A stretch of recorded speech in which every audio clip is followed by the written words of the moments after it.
Well, hey everyone, welcome back to Kitchen Table TCG. My name is Louie. I'm so glad that you've taken the time to be here on this video.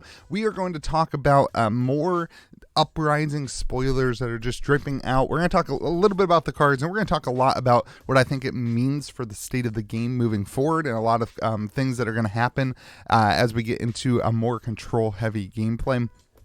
There's a lot of stuff going on. This is a surprising spoiler season still from Legend Story Studios. We're still like 2 months out, right? I think we're 2 months out from the release of this next set, Uprising. So this is very early for us to start seeing spoilers. I particularly really like it, especially with only having one set a year, one full set a year. It's going to be really interesting to see how those things change and the dynamics of that and what else we get for spoiler season. So here are the cards. We've got Frost Hex and Hypothermia. I absolutely love the artwork on Hypothermia. I think that this is one of the most beautiful pieces of artwork in the Flesh and Blood world. Man, Alexis, good job on this piece. This is really cool. A lot of stuff. This is continuing to show that LSS is showing us a lot more landscapes in this set. I kind of made this point yesterday that we're starting to see a lot of landscapes, and kind of in Monarch we saw a lot of like fighting of monsters, and that's when I started talking about PvE a little bit. And here we started seeing these landscapes that I think we'll enter into, and that's really cool. So just a really cool thing. You got this, just a bunch of dead people laying around frozen, and I think that's really cool. Anyway, but here's the big news on Hypothermia. Of course, this is an ice action. It's a blue 0 cost, but this is an Affliction aura. This is a new mechanic, a new card type. An Affliction enters the arena under an opposing hero's control. So you play this, and it goes under your opponent's control. It's an aura, right? Attacks they control can't gain go again. This does not affect attacks that naturally have go again. And then at the beginning of your end phase, destroy Hypothermia. So this is again going to be a card, and we've seen this over the last couple of days with some of the other cards that are going to slow down the game. Let's pop over and see what other cards we've seen that slow down the game. We've got this Ice Blind, right? That freezes a card in their arsenal. You know, basically reduces the number of cards. You've got even the Ice Eternal, right? This is going to deal arcane damage and create frostbite tokens, right? That tax them. You've got a lot of stuff going into this that is going to really slow down. Channel the Bleak Expanse allows them to not draw cards from effects, can't search their deck, and can't reveal cards. A lot of things that are really slowing the game down. And this is where we're going to start seeing a lot of control Iyslander decks, and I hope that we have seen an incredible large amount of interaction that goes into that, because I don't particularly like metas that end up really stale and it's just stally. That being said, I do think that the game needs something like that right now to kind of control the meta.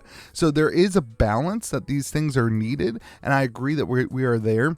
I just hope we don't go too far over to that balance, because really controlling metas are not super fun to play in, especially for new players who just can't do anything on their turns. They just get shut down. It's just not super fun for a new player experience. That being said, I do completely think that we need this in the more competitive format. So there's definitely a really great balance that needs to be met. Let's take a look at this next thing, the Frost Hex, before we get into some other thoughts on this stuff. This is another Iyslander specialization, which I believe this is the second one now, right? Because Ice Eternal was also a specialization. And this is another Affliction aura. So again, this is going to enter play on your opponent's control, and this costs 3 and pitches blue. Frostbites you control have at the beginning of your end phase. This deals 1 arcane damage to you. So this essentially, you build up a lot of Frostbites on your opponent's control, and then you play this, and if you're able to pull this off, this essentially turns all the Frostbites that you put on there onto them into like rune chants, right? Like they're going to deal 1 arcane damage. This is really good, really cool. 3 cost is a lot, and it's going to take a lot of resources in order to put those Frostbites on your opponent's field. So I don't think you're going to see like a 7-8 damage thing with this, but I think you could get 3 or 4 damage through and also have the effect of those Frostbites. This is kind of just like a bonus. I'm not sure that this card's going to see a ton of play, to be honest.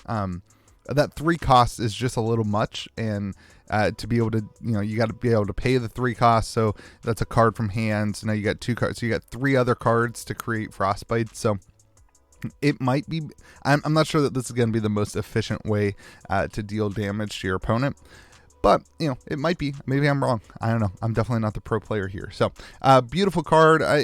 Turning the Frostbites into Rune Chance is a cool little effect. It has the potential to be very, very powerful.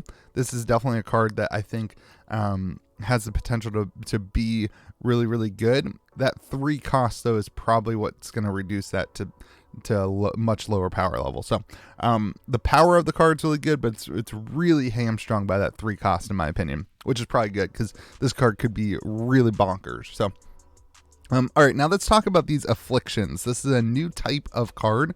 I want to talk about Afflictions and what I think that we're gonna see here moving on. I want to take some takes. I'm gonna steal a take from Chad S in the Discord server. Shout out to Chad, Team Kitchen Fable.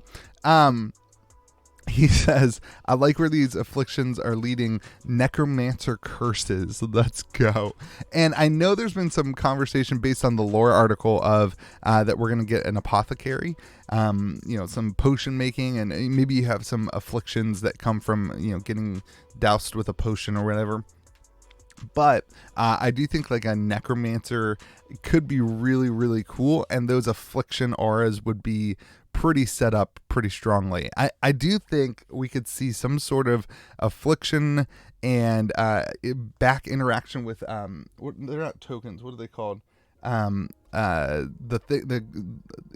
Ursa, I can't remember what they're called. Anyway, some of those allies, I think we could start seeing some of that stuff happen again, especially with them diving into the lore and that kind of side of the game. I think we could see some of that happen with some sort of necromancer that has these auras and Affliction auras. Somebody else said some old D2 necro curses. Like, man, it could be really cool.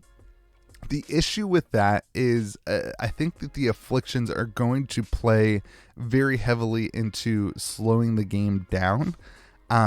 Maybe you have like an Affliction that when you, like some sort of necromantic Affliction that when you play a card or something like that, you take damage. So you could do something like that. I also don't fully understand the difference. Maybe you can help me out in the comment section between a necromancer and what Runeblade is. Like Runeblade seems to be kind of necromantic. It kind of, I know they're not like resurrecting dead things, but they're creating weapons. Hypothetically, I think is like they're creating things with magic, right? So I don't know. I'm not convinced that a necromancer is different enough of a class from Runeblade. In my opinion, Runeblade is kind of Flesh and Blood's necromancer, but. And I hope we do not get any more Runeblade support. We do not need Runeblade support in this set. I will be very surprised if we get Runeblade support. That being said, Afflictions seem like a really, really cool mechanic to the game. Definitely something that are going to slow the game down in the ice form. Be really interesting to see what kind of Afflictions we get in maybe a lightning. Again, maybe some sort of...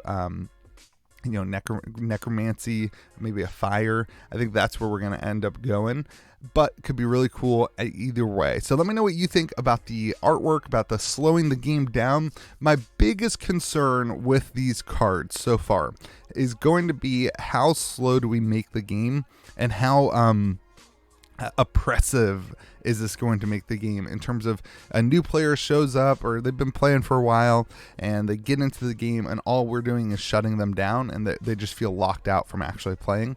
And then the other thing is going to be, Iyslander is going to need a win condition. I'm not sure Frost Hex is it. I'm not sure this is good enough, big enough damage-wise, especially in CC.